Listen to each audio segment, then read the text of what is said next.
Good morning students. देखो page number 51, देखो page number 51 question number देखो 4। कल क्वेश्चन नंबर 3 किया था, तो क्वेश्चन नंबर 4 दो रिएक्शन है यहाँ पर जिसका Kp1 और Kp2 रेशियो दिया है 9:1 और डिग्री ऑफ डिसोसिएशन दोनों रिएक्शन का क्या है, सेम है। आपको निकालना है प्रेशर रेशियो दोनों रिएक्शन का। तो यहाँ पर हम लिखा है, देखो ये है first reaction X reversible Y plus Z।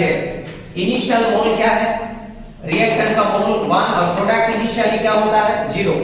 Equilibrium mole that is mole after some time, कुछ देर के बाद इसका कितना ब्रेक होगा, fraction of 1। Fraction of 1 means alpha break होगा, तो रिमेनिंग क्या होगा 1 माइनस अल्फा। और जब ये 1 ब्रेक होता है तो कितना मिलता है 1 1, तो अल्फा ब्रेक होगा तो क्या मिलेगा अल्फा एंड अल्फा। अब इक्विलिब्रियम प्रेशर क्या होगा, प्रेशर का फार्मूला क्या बताए थे, partial pressure equal to total pressure into mole fraction of the component.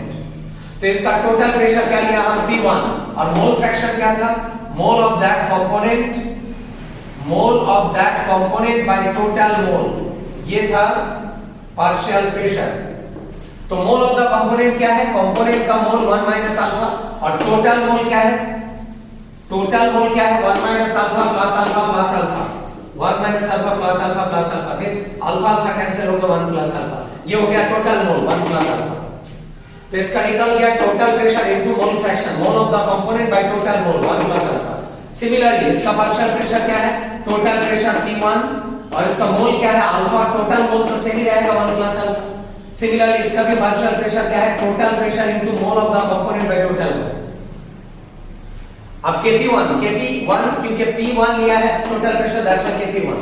तो Kp का एक्सप्रेशन क्या था, pressure of product by pressure of reactant. अब ये तीनों प्रेशर का वैल्यू पुट किया, ये तीनों प्रेशर इक्विलिब्रियम प्रेशर। फिर इसको सॉल्व करने से क्या आएगा, देखो P1 एक कैंसिल हो जाएगा, P1 cancel, alpha into alpha क्या हो जाएगा अल्फा स्क्वायर, और क्या रहेगा एक प्रेशर टर्म P1 ये रहेगा। अच्छा 1 प्लस अल्फा क्या हो जाएगा कैंसिल, तो नीचे क्या बचेगा 1 plus alpha and 1 minus alpha, ये रहेगा remaining 1 plus alpha 1 minus alpha. बस ये निकल गया मेरा Kp1 का एक्सप्रेशन। तो फर्स्ट रिएक्शन का कैलकुलेशन बता दिया, अब हम जाएंगे सेकंड रिएक्शन। अब सेकंड रिएक्शन क्या दिया है, देखो सेकंड रिएक्शन दिया है A रिवर्सिबल टू B, ये है सेकंड रिएक्शन। सिमिलरली इसका भी देखो इनिशियल मोल क्या है, initial mole that means mole at T0 initial state, इसका मोल कितना है 1, इसका 1 और प्रोडक्ट इनिशियली क्या होता है 0। अब इक्विलिब्रियम मोल क्या होगा, इक्विलिब्रियम मोल मींस मोल आफ्टर सम टाइम, इसका कितना ब्रेक होगा फ्रैक्शन ऑफ 1 क्या है अल्फा, तो रिमेनिंग क्या होगा 1 माइनस अल्फा। अब देखो इसका अल्फा ब्रेक हुआ तो इसका कितना ब्रेक होगा 2 अल्फा, सिंस 1 ब्रेक होके 2 देता है तो अल्फा ब्रेक होके 2 अल्फा देगा, 1:2 रेशियो 1:2। अब यहां पर इक्विलिब्रियम प्रेशर क्या होगा, पार्शियल प्रेशर एट इक्विलिब्रियम। तो फॉर्मूला वही है, क्या था फॉर्मूला, टोटल प्रेशर। अच्छा यहां टोटल प्रेशर हम P2 लेंगे क्योंकि रिएक्शन अलग अलग है, ये अलग रिएक्शन था, यहां P1 था टोटल प्रेशर, तो इसमें क्या होगा P2। तो क्या था total pressure into mole fraction, इसका मोल क्या है 1 minus alpha divided by total mole sum up करो कैंसिल करके आएगा 1 प्लस अल्फा, ये हो गया इसका पार्शियल प्रेशर। सिमिलरली इसका क्या होगा total pressure into mole fraction, इसका मोल क्या है individual 2 alpha divided by total mole तो सेम ही है 1 प्लस अल्फा, बस दोनों का प्रेशर निकल गया।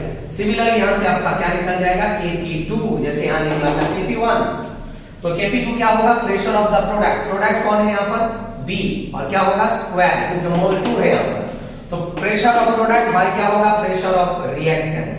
बस अब यहां पर वैल्यू पुट कर देना है।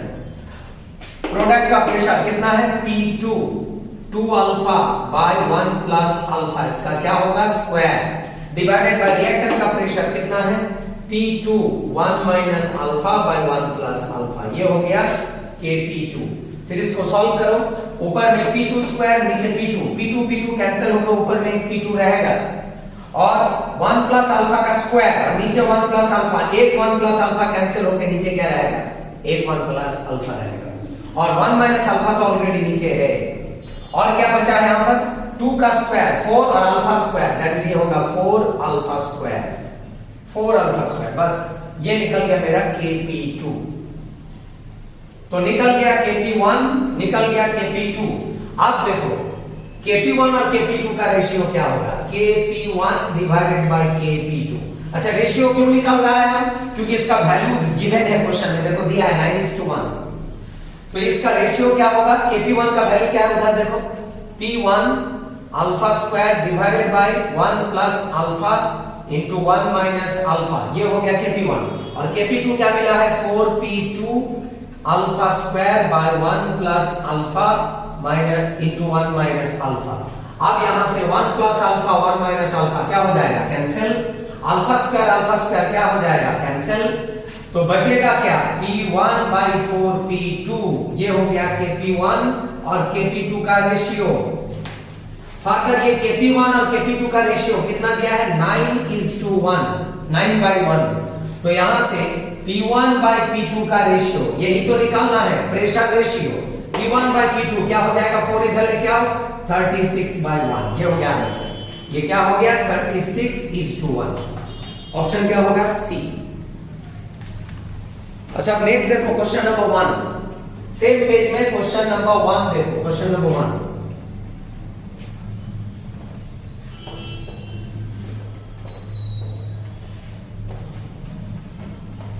क्वेश्चन नंबर 1 क्या दिया है, क्वेश्चन नंबर 1 में दिया है, vessel eight 1000 kelvin contains CO2 with a pressure of 0.5 atmosphere. Some of the CO2 is converted into CO on addition of graphite.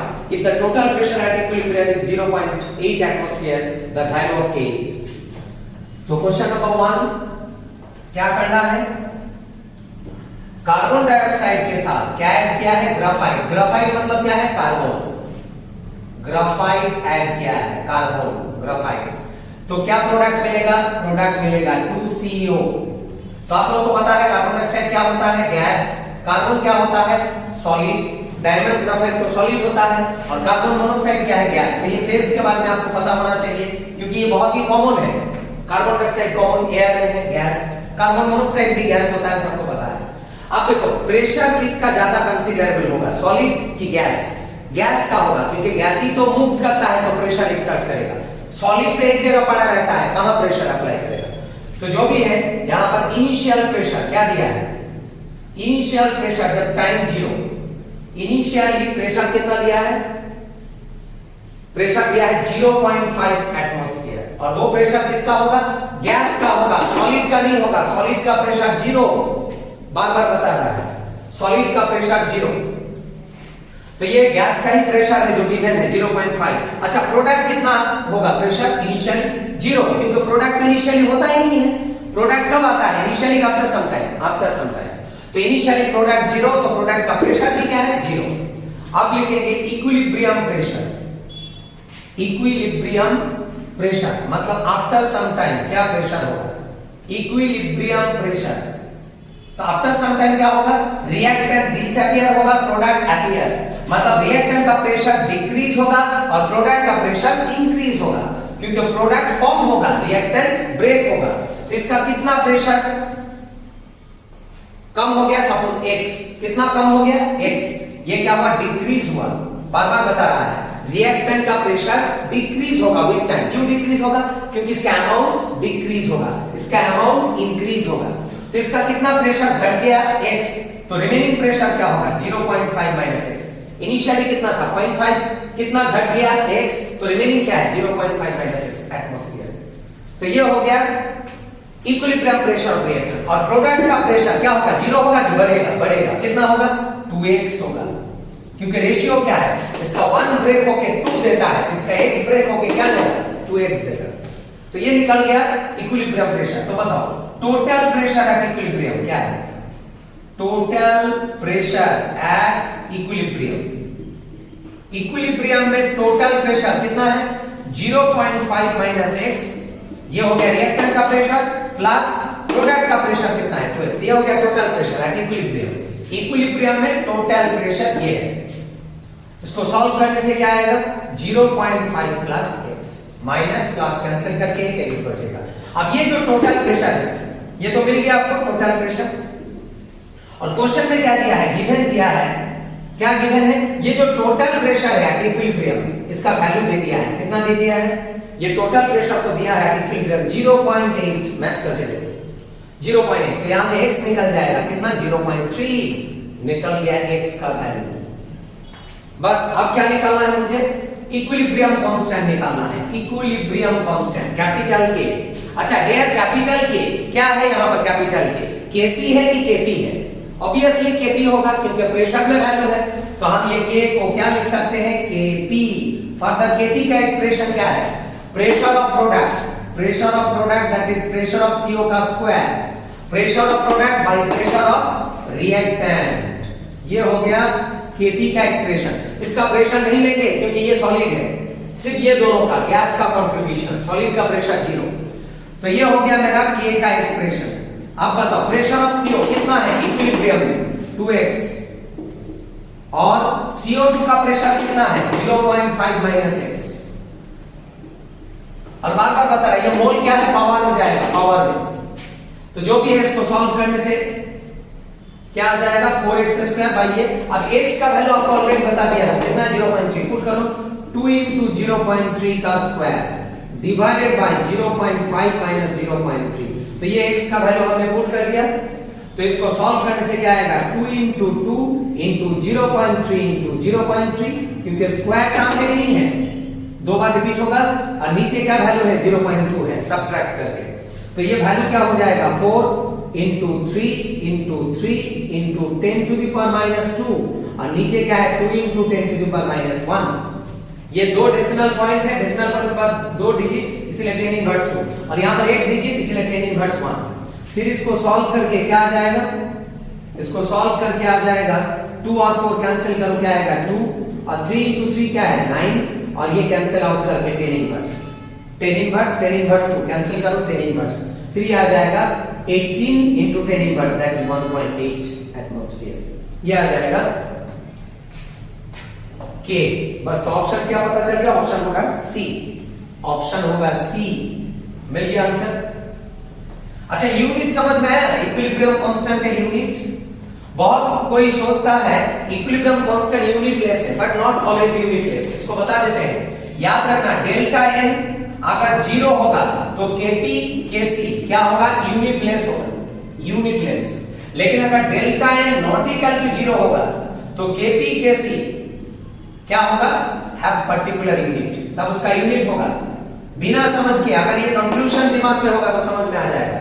अब देखो इसको समझा देते हैं हम, यहां पर यूनिट क्यों आया एटमॉस्फेयर, क्योंकि देखो यहां पर क्या है delta n not equal to 0 था, delta n not equal to 0 था कि नहीं था, देखो लेफ्ट साइड में क्या था, लेफ्ट साइड में था CO2, और राइट साइड में क्या था, राइट साइड में था 2CO, था कि नहीं था, कॉपी चेक करो, सॉलिड को हटाया सिर्फ गैस का कंट्रीब्यूशन, तो राइट साइड में कितना मोल था 2, और लेफ्ट साइड में कितना था 1, 2 - 1 क्या है 1, मतलब डेल्टा एन क्या है 2 - 1 = 1, that is not equal to 0, इसीलिए तो यूनिट आया है यहां पर, नॉट इक्वल टू 0 होगा तो यूनिट होगा, और क्यों होगा वो तो दिखाई दे रहा है आपको, ऊपर में क्या था प्रेशर का स्क्वायर, और नीचे क्या था एक प्रेशर टर्म, फिर ये कैंसिल आउट करके क्या होगा एक प्रेशर रहेगा, दैट इज ये क्या है एटमॉस्फेयर का स्क्वायर, और ये है एटमॉस्फेयर, कैंसिल आउट करके क्या रहेगा एटमॉस्फेयर रहेगा, मतलब यूनिट रहेगा, क्योंकि डेल्टा है not equal to 0।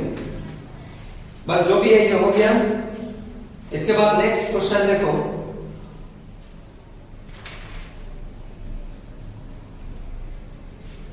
Question number 36 देखो 36, अच्छा पहले 46 कर देते हैं, उसके बाद 36 करेंगे। 46 देखो क्वेश्चन नंबर 46, तो 46 में क्या दिया है, क्वेश्चन नंबर 46 पेज नंबर 55, तो ये क्या है एक रिएक्शन दिया है, A reversible B plus sorry A plus B reversible, A plus B reversible C plus D, तो ये एक रिएक्शन है गिवन। अच्छा एरो होने से भी समझ लेना रिवर्सिबल प्रोसेस है, जो भी है ये रिवर्सिबल रिएक्शन है, उसका क्या दिया है इक्विलिब्रियम मोल ऑफ C दिया है। अच्छा इनिशियल मोल क्या है यहां पर पहले बताओ, इनिशियली A कितना है 1 मोल, B कितना है 1 मोल, और प्रोडक्ट क्या होता है इनिशियली 0 होता है, ये पहले बताए थे। इक्विलिब्रियम मोल क्या होगा, इक्विलिब्रियम मोल मतलब मोल आफ्टर सम टाइम, इसका कितना ब्रेक होगा? Fraction of 1। फ्रैक्शन ऑफ 1 क्या है? अल्फा। तो रिमेनिंग क्या होगा? 1 माइनस अल्फा। कितना ब्रेक हुआ? Fraction of 1 alpha. तो रिमेनिंग कितना होगा? 1 माइनस अल्फा। सिमिलरली इसका भी रिमेनिंग क्या होगा? 1 माइनस अल्फा। और इसका कितना फॉर्म होगा? Alpha alpha. क्योंकि 1 1 ब्रेक होके 1 1 देता है, तो अल्फा अल्फा ब्रेक होके अल्फा अल्फा देगा। अभी अल्फा की जगह पर x भी लिख सकते हैं, आपका मर्जी, x y अल्फा जो लिखना है। तो ये हो गया इक्विलिब्रियम वैल्यू। अब यहां पर क्या दिया है? देखो यहां पर कंसंट्रेशन के रेस्पेक्ट में निकालना है, क्योंकि वॉल्यूम गिवन है। तो बताओ इक्विलिब्रियम कंसंट्रेशन क्या होगा? इक्विलिब्रियम कंसंट्रेशन, कंसंट्रेशन क्या होता है? मोल पर लीटर। ये क्या है? मोल वैल्यू। तो क्या होगा? मोल पर लीटर। पर लीटर मतलब डिवाइडेड बाय वॉल्यूम। v दिया है volume, 1 minus alpha by v, alpha by v, alpha by v। सो हर जगह पर क्या क्या? मोल पर लीटर, मोल पर लीटर। निकल गया कंसंट्रेशन। तो यहां से क्या निकल जाएगा? Kc, कंसंट्रेशन के रेस्पेक्ट में। तो क्या है Kc? Concentration of product by क्या है? Concentration of reactant. बस अब यहां पर वैल्यू पुट कर देते हैं। C और D का कंसंट्रेशन वैल्यू क्या है? Alpha by v, alpha by v divided by 1 minus alpha by v, 1 minus alpha by v, this divided by this. समझ में आ रहा है? तो कंसंट्रेशन का वैल्यू आपने पुट किया। अब यहां पर देखो v v v square, v v v square, तो v v कैंसिल हो जाएगा। तो बचेगा क्या? Alpha square by 1 minus alpha square. ये रहेगा Kc का एक्सप्रेशन। तो देखिए पता चल रहा है यहां से वॉल्यूम क्या हो गया? कैंसिल हो गया, निकल गया। That is this reaction is volume independent. और ये तो होना ही था, प्रीवियस क्लास में बताए थे हम। कब होगा वॉल्यूम इंडिपेंडेंट? जब डेल्टा एन 0 होगा। देखो यहां डेल्टा एन 0 है कि नहीं है? 1 प्लस 1 क्या है? 2। 1 प्लस 1 क्या है? 2। 2 माइनस 2 क्या है? Delta n 0। Change in mole 0। जब डेल्टा एन 0 होता है, प्रेशर वॉल्यूम इंडिपेंडेंट होता है। तो ये फिर से प्रूव कर दिया हमने। अच्छा नेक्स्ट देखो यहां पर और क्या दिया है? ये C का जो इक्विलिब्रियम मोल है अल्फा, इसका वैल्यू दिया है। अल्फा क्या है? Equilibrium mole, equilibrium mole of C।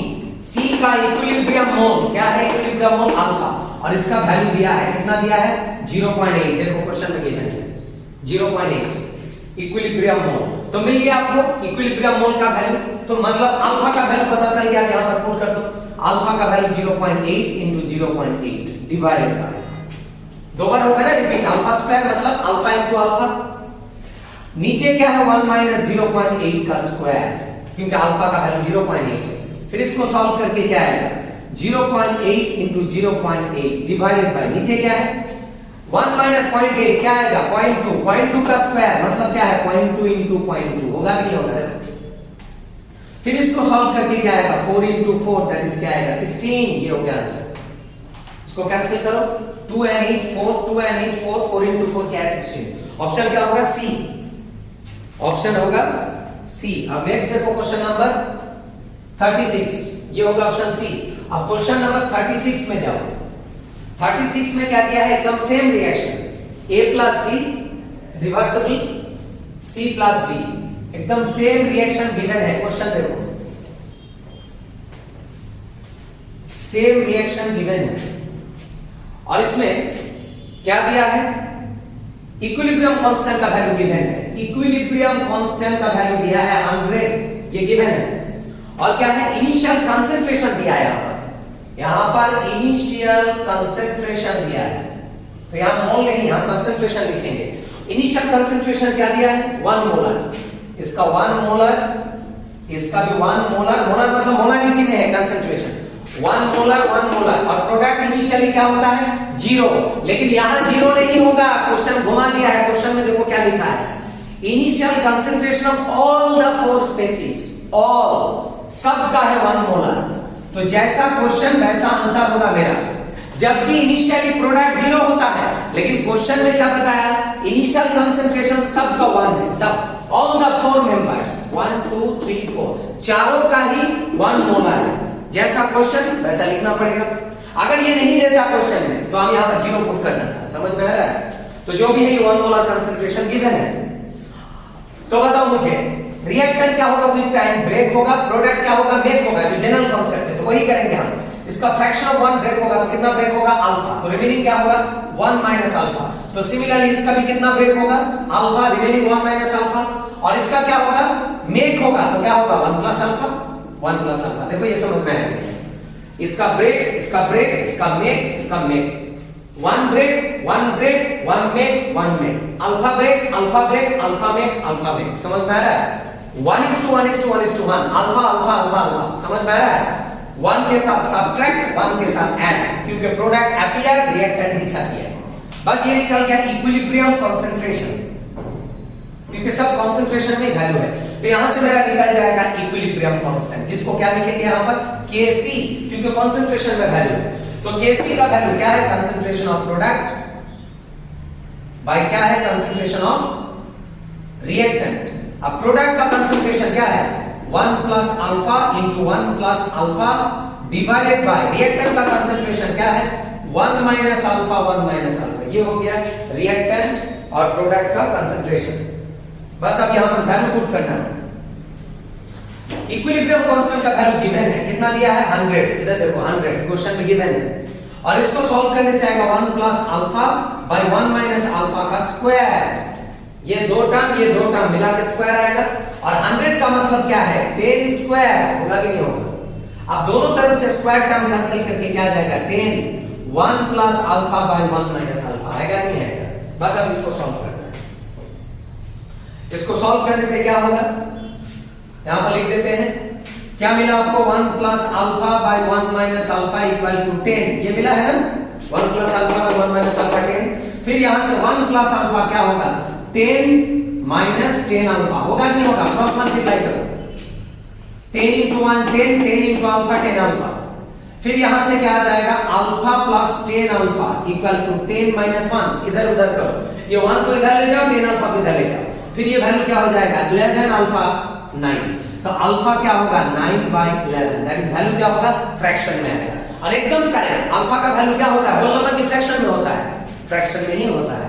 तो ये वैल्यू आ जाएगा, सॉल्व करना 0.8 समथिंग आएगा अल्फा, एकदम करेक्ट वैल्यू आया 0.818 समथिंग, जो भी है ये है अल्फा का वैल्यू। अब क्वेश्चन देखो क्या फाइंड आउट करना है, अल्फा तो निकल गया, क्वेश्चन देखो क्या फाइंड आउट करना है, क्वेश्चन में निकालना है इक्विलिब्रियम कंसंट्रेशन।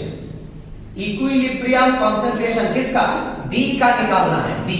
तो बताओ डी का इक्विलिब्रियम कंसंट्रेशन कितना है, 1 प्लस अल्फा है, 1 plus alpha. Equilibrium concentration D का कितना है 1 प्लस अल्फा, और ये वैल्यू क्या हो जाएगा 1 प्लस अल्फा का वैल्यू कितना है 0.8 समथिंग, दैट इज 1.8। ये हो गया आंसर। ऑप्शन क्या होगा, ऑप्शन होगा सी, निकल गया। तो ये हो गया इक्विलिब्रियम कांस्टेंट रिलेटेड क्वेश्चन, और भी हो सकता है बाद में करेंगे।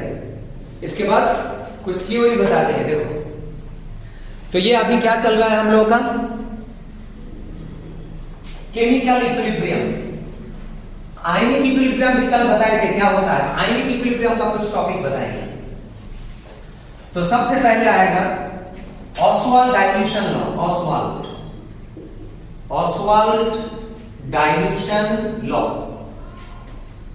ये कौन सा टॉपिक स्टार्ट किया हम, अब हम आ गया आयनिक इक्विलिब्रियम में। सबसे बड़ा यही है, चैप्टर में 2 पार्ट है, केमिकल इक्विलिब्रियम और एक है आयनिक इक्विलिब्रियम। आयनिक इक्विलिब्रियम में ज्यादा टॉपिक है, ऑसवाल्ड डाइल्यूशन लॉ बताएंगे। अच्छा उससे पहले बता देते हैं आयनिक इक्विलिब्रियम मतलब क्या है, यहां पर आयंस इन्वॉल्व होगा, और आयंस कहां से मिलता है, इलेक्ट्रोलाइट, कल बताए थे हम। तो इलेक्ट्रोलाइट क्या होता है, इलेक्ट्रोलाइट और नॉन इलेक्ट्रोलाइट, पहले ये समझना है, इलेक्ट्रोलाइट नॉन इलेक्ट्रोलाइट। इलेक्ट्रोलाइट वो होता है जो ब्रेक होके क्या देगा, आयंस देगा, आयंस, जो आयंस देता है वो electrolyte. Non electrolyte which does not produce और डज नॉट गिव आयंस, जो आयंस नहीं देता है वो है non electrolyte. For example, example क्या है, एग्जांपल है hydrochloric acid, sulphuric acid, nitric acid, ये क्या है, सब एसिड है, ब्रेक होके क्या देगा H+, H+ मतलब ion, that's why electrolyte, ions देगा ये सब। अच्छा ये तीनों क्या है, स्ट्रॉन्ग इलेक्ट्रोलाइट। स्ट्रॉन्ग, स्ट्रॉन्ग का मतलब क्या बताए थे हम, जो कंप्लीटली ब्रेक होता है 100%, स्ट्रॉन्ग इलेक्ट्रोलाइट। स्ट्रॉन्ग एसिड, अच्छा और भी है acetic acid, carbonic acid, boric acid, ये सब क्या बताए थे हम? ऑर्गेनिक एसिड वीक एसिड होता है, और ये दोनों क्या बताए थे? बोरिक और carbonic weak acid, inorganic weak acid. लेकिन जो भी हो, स्ट्रॉन्ग हो या वीक हो, ब्रेक होके क्या देगा? एटम क्या आयंस देगा? Ions, that's why electrolyte. तो देखो इलेक्ट्रोलाइट क्या है बता दिया, और स्ट्रॉन्ग वीक भी बता दिया। ये स्ट्रॉन्ग इलेक्ट्रोलाइट, ये वीक इलेक्ट्रोलाइट। तो ये स्ट्रॉन्ग एसिड, ये क्या है? Weak acid. और ये क्या है? NaCl, KCl, CaCl2, ये सब क्या है? ये सब भी इलेक्ट्रोलाइट है, क्योंकि ये सब भी ब्रेक होके क्या देगा? आयंस देगा।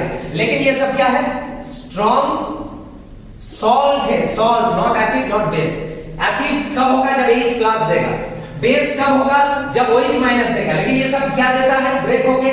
ना तो H प्लस ना तो OH माइनस। दैट्स व्हाई ये क्या है? Salt, strong salt. ये तो पता ही है, NaCl भी स्ट्रॉन्ग इलेक्ट्रोलाइट, स्ट्रॉन्ग, क्योंकि NaCl कंप्लीटली डिसॉल्व करता है वाटर में। और AgCl, AgBr, AgI, BaSO4, ये सब क्या था? ये सब था वीक सॉल्ट, वीक सॉल्ट। क्योंकि बताए थे हम केमिकल बॉन्डिंग में, क्या बताए थे कि ये सब क्या है? पानी में सॉल्युबल है कि लेस सॉल्युबल? लेस, मतलब कंप्लीटली ब्रेक नहीं करता है। That's why weak. कहां पर मिलेगा ये सब? Fajans rule, lattice enthalpy, polarisation, वो सब देख लेना, केमिकल बॉन्डिंग टॉपिक। जो भी है strong, weak, acid, base, salt, कुछ भी हो, ये सब क्या है? Electrolyte, electrolyte. क्योंकि ब्रेक होके क्या देगा? आयंस देगा, आयंस। ये H प्लस देगा, ये भी H प्लस देगा, ये Na प्लस देगा, ये Ag प्लस देगा, आयंस देगा। सिमिलरली आप ये एग्जांपल भी ले सकते हैं, NaOH, KOH, ये सब क्या है? स्ट्रॉन्ग बेस, स्ट्रॉन्ग बेस, क्योंकि ब्रेक होके क्या देगा? OH माइनस, OH माइनस, मतलब आयंस देगा, इलेक्ट्रोलाइट। और भी एग्जांपल ले सकते हैं आप, ये वाला एग्जांपल, अमोनियम हाइड्रोक्साइड, ये क्या है? Weak base, weak base. Break होके क्या देगा? ये भी OH माइनस देगा, ये भी OH माइनस देगा। लेकिन ये कंप्लीटली ब्रेक होगा, ये पार्शियली ब्रेक होगा। कंप्लीटली ब्रेक हो रहा है इसलिए स्ट्रॉन्ग, पार्शियली ब्रेक होगा इसलिए वीक। जो भी है इलेक्ट्रोलाइट का बहुत सारे एग्जांपल दिया हम, एसिड दिया, बेस दिया, सॉल्ट भी दिया। और नॉन इलेक्ट्रोलाइट का एग्जांपल तो आपको पता है, जो ब्रेक होके आयंस नहीं देता, जैसे ग्लूकोज। ये आयंस देगा क्या कभी? आयंस तभी मिलता है, बताए थे केमिकल बॉन्डिंग में, आयनिक कैरेक्टर तभी होता है जब मेटल के साथ नॉन मेटल होता है। यहां पर आयनिक कैरेक्टर है ही नहीं। जो भी है ग्लूकोज क्या है? ब्रेक होके आयंस नहीं देता है। उसके बाद यूरिया, ये भी ब्रेक होके आयंस नहीं देता, organic compound. Glucose, urea, sucrose, ethyl alcohol, ये सब ब्रेक होके आयंस नहीं देता है। जो भी है ये सब नॉन इलेक्ट्रोलाइट है, और ये सब क्या है? इलेक्ट्रोलाइट।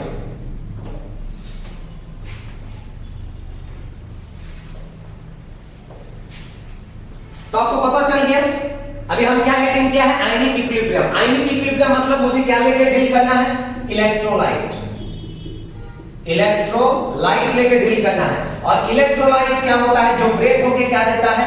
आयंस देता है। फर्दर ये दो टाइप का होता है, एक होता है स्ट्रॉन्ग इलेक्ट्रोलाइट और एक होता है weak electrolyte. Strong and weak अभी बताया, दो टाइप के इलेक्ट्रोलाइट। अब स्ट्रॉन्ग का मतलब क्या है बताया? जो कंप्लीटली ब्रेक होगा, कंप्लीट, जिसका आयनाइजेशन होगा, जो कंप्लीटली पानी में डिसॉल्व करता है, ब्रेक होता है, आयनाइज करता है।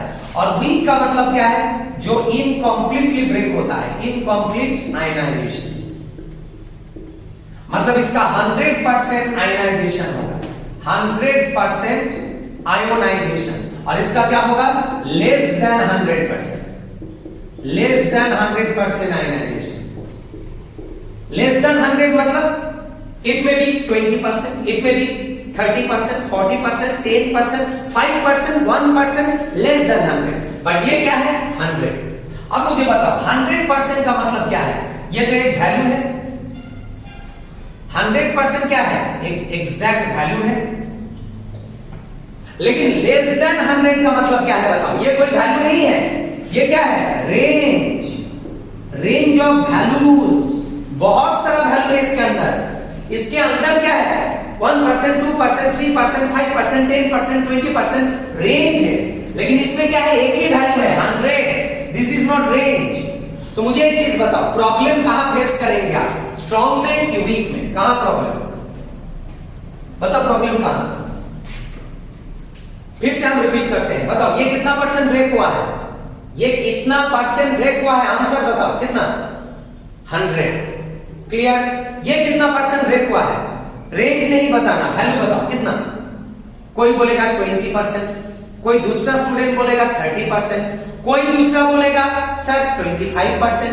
मतलब वैल्यू किसी का फिक्स नहीं है, इसका वैल्यू कुछ भी हो सकता है क्योंकि इसमें रेंज है। मतलब यहां पर एग्जैक्ट वैल्यू बताना मुश्किल है। तो बताओ किसको लेके एक्सपेरिमेंट करना जरूरी है, स्ट्रॉन्ग टू वीक। वीक इसको लेके आपको एक्सपेरिमेंट करना पड़ेगा क्योंकि इसका वैल्यू अनसर्टेन है, पता नहीं है क्या है, रेंज है, ये वैल्यू अनसर्टेन है, लेकिन ये तो फिक्स वैल्यू है। तो ये प्रॉब्लम क्रिएट करेगा। तो याद रखना, जहां वीक वहां प्रॉब्लम, जहां स्ट्रॉन्ग वहां प्रॉब्लम नहीं होगा। तो जितना भी बुक्स में लॉस मिलेगा, फॉर्मूलाज मिलेगा, मैक्सिमम स्ट्रॉन्ग के लिए है कि वीक के लिए, वीक। तो ये जो हमने हेडिंग किया, क्या लॉ है ये, ऑसवाल्ड डाइल्यूशन लॉ। ये किसके लिए है बताओ तो, स्ट्रॉन्ग की वीक, 100% वीक के लिए होगा। अरे इसके लिए क्या करेगा, इसका तो पहले से वैल्यू कैलकुलेटेड है 100%, इसका सब कुछ पता है, क्या होगा इसका पता करना है, इसलिए इसके ऊपर ये लॉ होगा। तो ये जो ऑसवाल्ड डाइल्यूशन लॉ है किसके लिए है ये, फॉर वीक इलेक्ट्रोलाइट। सिर्फ लॉ को पढ़ने से नहीं होगा, समझना है क्यों ये आया ये लॉ।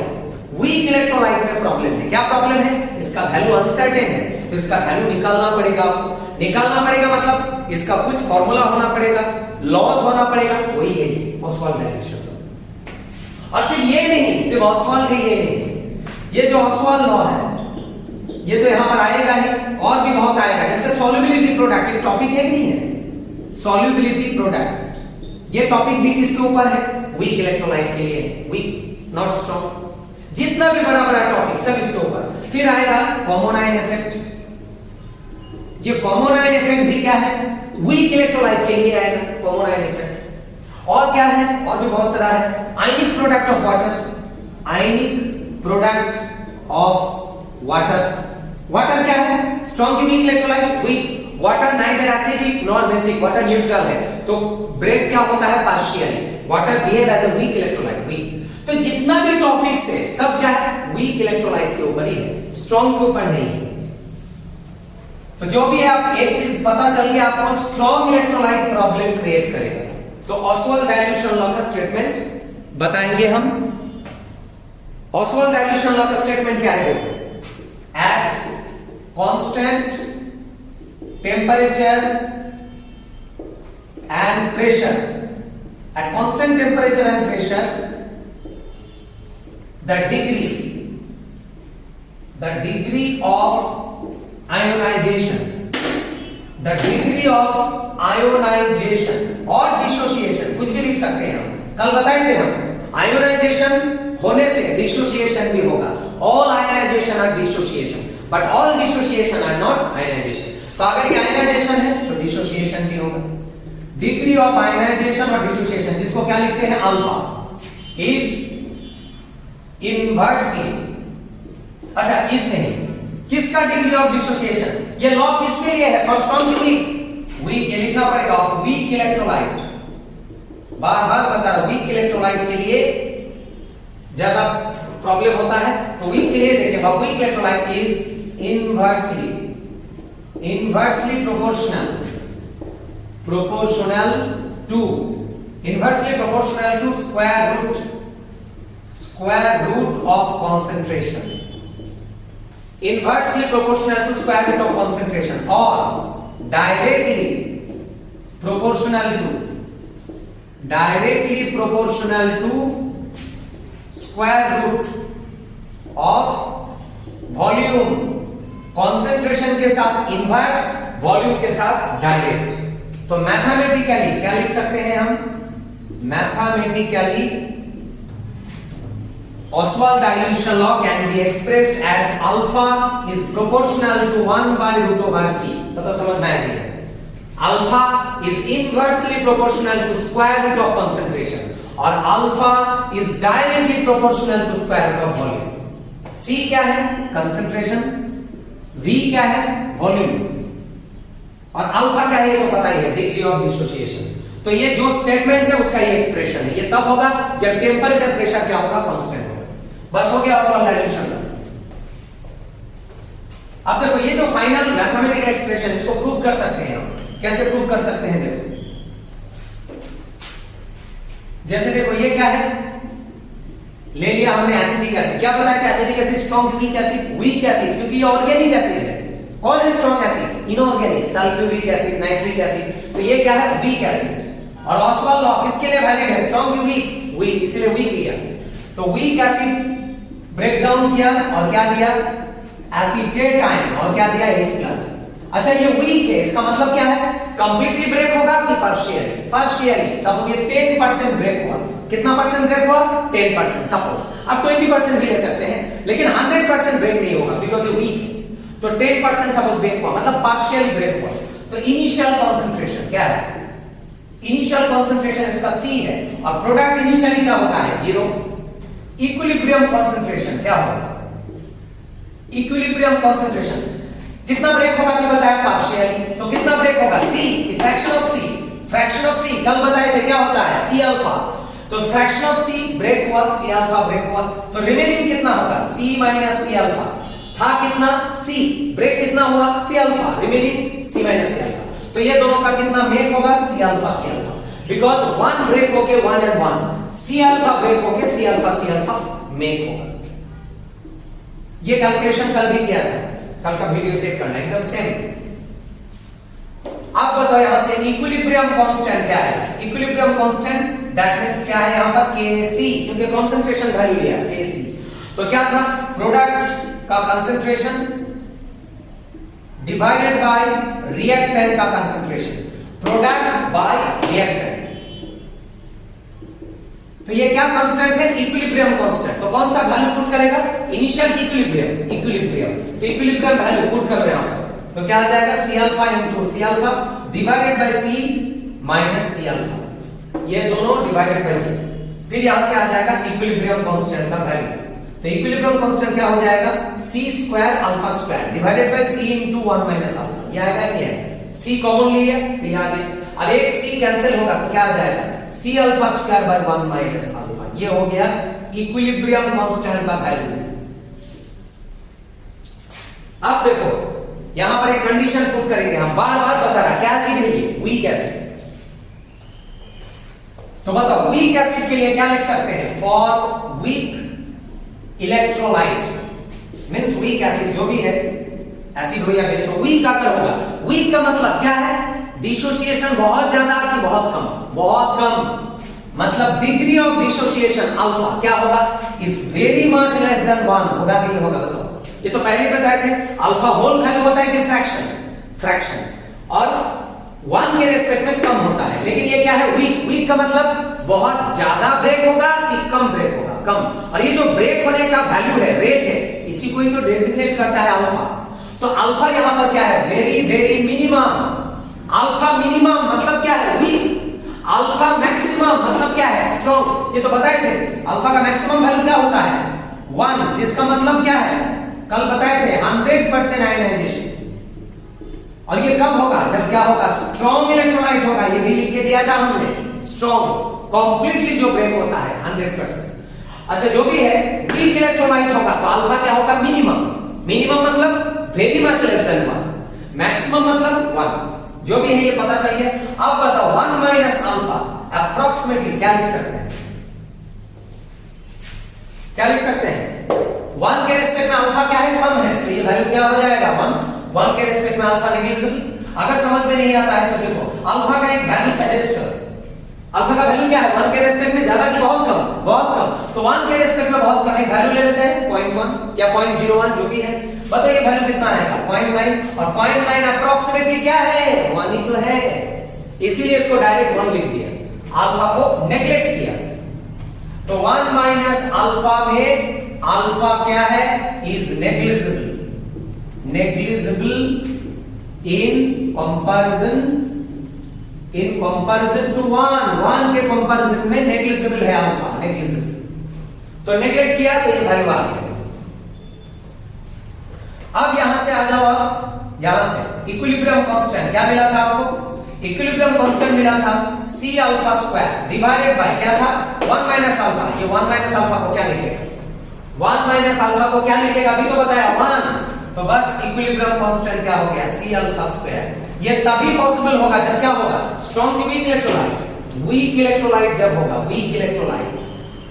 तो यहां से हम लिख सकते हैं अल्फा स्क्वायर क्या होगा, equilibrium constant by C, that is alpha proportional to 1 by C alpha square. होगा नहीं होगा, कांस्टेंट हटाने से आता है ना प्रोपोर्शनैलिटी, तो यहां पर आ जाएगा प्रोपोर्शनैलिटी। तो समझ में आ गया। फर्दर ये स्क्वायर को हटाएंगे तो क्या होगा, यहां पर आ जाएगा स्क्वायर रूट। समझ में आ गई है, बस आ गया उस वाला। Degree of dissociation is inversely proportional to square root of concentration. हो गया ये। अच्छा, फर्दर कंसंट्रेशन क्या होता है, C क्या होता है, मोल पर लीटर, मोलारिटी का यूनिट मोल पर लीटर। मोल पर लीटर मतलब N/V, मतलब C के साथ V का क्या रिलेशन, C के साथ V का क्या रिलेशन, डायरेक्ट इनवर्स, इनवर्स। तो बताओ अल्फा के साथ C इनवर्स, तो अल्फा के साथ V क्या होगा, इनवर्स की डायरेक्ट, डायरेक्ट होगा, क्योंकि C और V में इनवर्स ही नहीं है रिलेशन। तो हो गया ऑसवाल्ड डाइल्यूशन लॉ का प्रूफ। तो ये हो गया ऑसवाल्ड डाइल्यूशन लॉ। अच्छा, लास्ट में एक कंक्लूजन लिखेंगे हम, वो क्या है, देखो ये जो एक्सप्रेशन है alpha proportional to 1 by root over C, ये क्या इंडिकेट करता है, ये इंडिकेट करता है एज C टेंड्स टू 0, मतलब C tends to what, minimum. अगर C टेंड्स टू मिनिमम होगा तो बताओ अल्फा टेंड्स टू क्या होगा, इसके साथ इसका क्या रिलेशन, डायरेक्ट इनवर्स, इनवर्स। तो अगर C मिनिमम हो रहा है तो अल्फा क्या होगा, अल्फा क्या होगा, मैक्सिमम होगा, इनवर्स है कि नहीं है। और अल्फा का मैक्सिमम वैल्यू क्या होता है, 1 होता है। मैथमेटिकली ये इंफिनिटी होगा, 1/0 क्या होता है, इंफिनिटी। बट इंफिनिटी तो क्या है, कोई पर्टिकुलर वैल्यू नहीं, इंफिनिटी इमेजिनरी है। तो एक फिक्स, एक रियल वैल्यू लेना है आपको। तो अगर C टेंड्स टू 0 होगा तो अल्फा टेंड्स टू क्या होगा, 1। और ये तो पता ही है, अल्फा का मैक्सिमम वैल्यू क्या बताए थे हम, 1, क्योंकि अल्फा फ्रैक्शन में होता है। ये कंडीशन मैजिक क्रिएट करेगा, मैजिक बहुत इंपॉर्टेंट है, इलेक्ट्रोकेमिस्ट्री में भी यूज होगा ये कंक्लूजन। अच्छा, तो बताओ C का वैल्यू क्या है, यहां पर C का वैल्यू क्या है, 0 है ना, गलत, ऐसे मत बोलना C का वैल्यू 0। C का वैल्यू 0 नहीं है। अरे C 0 होगा तो प्रोसेस कैसे होगा, पानी में कुछ तो डालना पड़ेगा, कॉन्सेंट्रेशन होगा, कॉन्सेंट्रेशन कभी 0 नहीं हो सकता है। ये साइन देखो ठीक से, this is not equal, this is arrow. C is not 0, C tends to 0, tends to 0 मतलब C क्या है, 0.0001। समझ में आया कुछ, this value is not 0, it tends to 0, approximately equal to 0 लिख सकते हैं, बट इट इज नॉट 0। 0 तो होगा ही नहीं, कुछ तो डालना है ना पानी में, कॉन्सेंट्रेशन होगा ही होगा। तो ऐसे बोलना C tends to 0 and alpha tends to 1, not 1, जो भी है। ये समझ में आ गया। अब बताओ C टेंड्स टू 0 मतलब क्या है, कंसंट्रेशन मिनिमम। और कंसंट्रेशन मिनिमम का मतलब क्या है, वेरी वेरी वेरी डाइल्यूट। जब कंसंट्रेशन कम होता है तो उसको क्या बोलते हैं, डाइल्यूट। और कंसंट्रेशन जब ज्यादा होता है तो क्या बोलते हैं उसको, कॉन्सेंट्रेटेड। कंसंट्रेशन मैक्सिमम मतलब क्या है, कॉन्सेंट्रेटेड। और कंसंट्रेशन मिनिमम का मतलब क्या है, डाइल्यूट। और डाइल्यूट कब होता है, जब आप क्या करेंगे, पानी ऐड करेंगे, ऐड वाटर। और कंसंट्रेटेड कब होगा, जब आप क्या करेंगे, add solute, not solvent. Water क्या है, सॉल्वेंट। सॉल्यूट ऐड करेगा तो कंसंट्रेटेड, सॉल्वेंट ऐड करेगा तो डाइल्यूट। तो आप क्या कर रहे हैं, यहाँ पर डाइल्यूट कर रहा है। डाइल्यूट मतलब पानी मिला रहा है, पानी मिलाने से आयोनाइजेशन कम की ज्यादा होगा, ज्यादा होगा, इसीलिए तो अल्फा मैक्सिमम हो रहा है। बहुत सिंपल है, जितना ज्यादा पानी मिलाएगा, एडिशन ऑफ वाटर, जितना ज्यादा पानी मिलाएगा उतना क्या होगा, सॉल्यूट ब्रेक होगा, डिग्री ऑफ डिसोसिएशन क्या होगा, मैक्सिमम होगा।